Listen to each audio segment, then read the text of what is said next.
All right, welcome to this explainer. Today we are doing a deep dive into a topic that literally drives our everyday lives, the psychology of why we buy. We're going to explore the foundations of retail consumer behavior and really translate those high-level academic concepts into a clear everyday journey. We want to understand exactly what is happening in our minds right before we decide to make a purchase. But before we get bogged down in definitions, I want you to think about the very last thing you bought. Seriously, think about it for a second. Was it your morning coffee? A new pair of noise-canceling headphones? Maybe a monthly software subscription? Now ask yourself, why did you buy it? And honestly, more importantly, how did you buy it? What were the exact psychological steps you took before you finally decided to hand over your cash or tap your phone? Okay, let's dive into our roadmap for this explainer. It's a chronological look at the buyer's journey. We'll start with the fundamentals of consumer behavior, then look at acquiring goods and services. Third is the information search, followed by evaluating your options. Then we hit the purchase experience, and we'll wrap the whole thing up with the final purchase decision. All right, let's kick things off with Section 1, Fundamentals of Consumer Behavior. Now, what's really interesting about this fundamental definition is that it proves our shopping habits aren't just random chaos. I know it sometimes feels like it, but they're not. There are highly predictable structures and mental models that actually dictate how we decide what we need and how we ultimately get it. It's a fascinating look at the very human process happening behind every single transaction. Moving right along to Section 2, Acquiring Goods and Services. When we talk about acquiring things, we're really looking at a dual landscape. On one side, you have products. These are your physical, tangible items. On the other, you have services, which are totally intangible. And sure, buying a fresh pair of sneakers requires a slightly different mental model than, say, subscribing to high-speed internet. But the underlying behavioral triggers for both, they are remarkably similar. Because at the end of the day, you're just seeking to fulfill a specific need, whether you can hold the final result in your hand or not. So the crucial point here is that consumer behavior involves all the activities leading up to a purchase decision. Buying isn't just that isolated moment when the cashier rings you up. Actually, scratch that, it's way more than a moment. It's a deliberate, psychological sequence that starts way before your credit card is ever swiped. This completely shifts how we look at retail. We have to stop focusing just on the checkout cart and start focusing on the human thought process. And this sequence is the absolute VIP of our explainer today.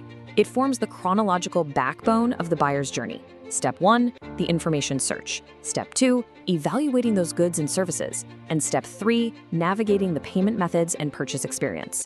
Mastering this three-step flow is absolutely key to understanding modern retail and why we finally decide to part up with our hard-earned money. Which brings us to Section 3, the information search. Think of the information search as the critical starting line. Before acquiring literally anything as consumers, we seek out data to reduce our risk. Now, this could be an internal search, like relying on your own memory or past experiences with a brand, or it could be an external search, going down a rabbit hole of online reviews, watching YouTube tutorials, texting a friend for advice. It's a phase entirely driven by fact-finding to make sure we're making the safest, smartest choice possible. Let's move to Section 4 and see how this builds. Evaluating your options. So how do we actually evaluate all these options? Once you've gathered a mountain of data, what cognitive shortcuts or emotional factors make one option actually win out over another in your brain? This right here is where the real friction of buying happens, as your mind frantically weighs the pros against the cons. When evaluating physical goods, we tend to look for really objective criteria, stuff like build quality, dimensions, aesthetic appeal. You can literally see or touch the differences. But evaluating services, that is highly subjective because you are essentially evaluating a promise. You're trying to gauge the trustworthiness of a mechanic or the reliability of an airline. This whole evaluation phase is where we synthesize all our data to eliminate friction and find the absolute best fit for whatever our specific pain point happens to be. Next up, Section 5, the purchase experience. And this brilliantly illustrates where all that mental gymnastics turns into concrete physical action. The payment methods and the actual checkout experience are absolutely integral to the whole thing. Let's be real, if an online checkout is clunky or a physical store suddenly doesn't take your preferred digital wallet, boom, the entire process can fall apart in seconds. You might abandon the purchase entirely.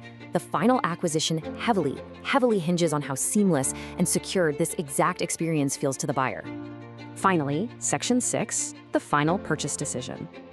Looking at this as a multi-day timeline really reveals that shopping is an evolving narrative.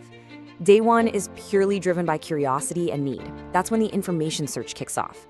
Day 2 shifts into analytical mode, where you're comparing and weighing the different goods and services.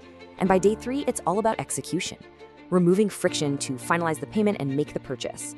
Consumer behavior is definitely not a single impulse. It is a dynamic, psychological journey moving systematically from awareness all the way to action. To wrap things up today, I want to leave you with this thought. How do your very own information searches dictate your ultimate purchase decisions and ultimately your wallet? Understanding the psychology behind this journey, from search to evaluation to checkout, doesn't just help big retailers, it empowers you. So keep questioning why you buy and use this framework to decode your very next purchase journey. Thanks so much for joining me for this explainer.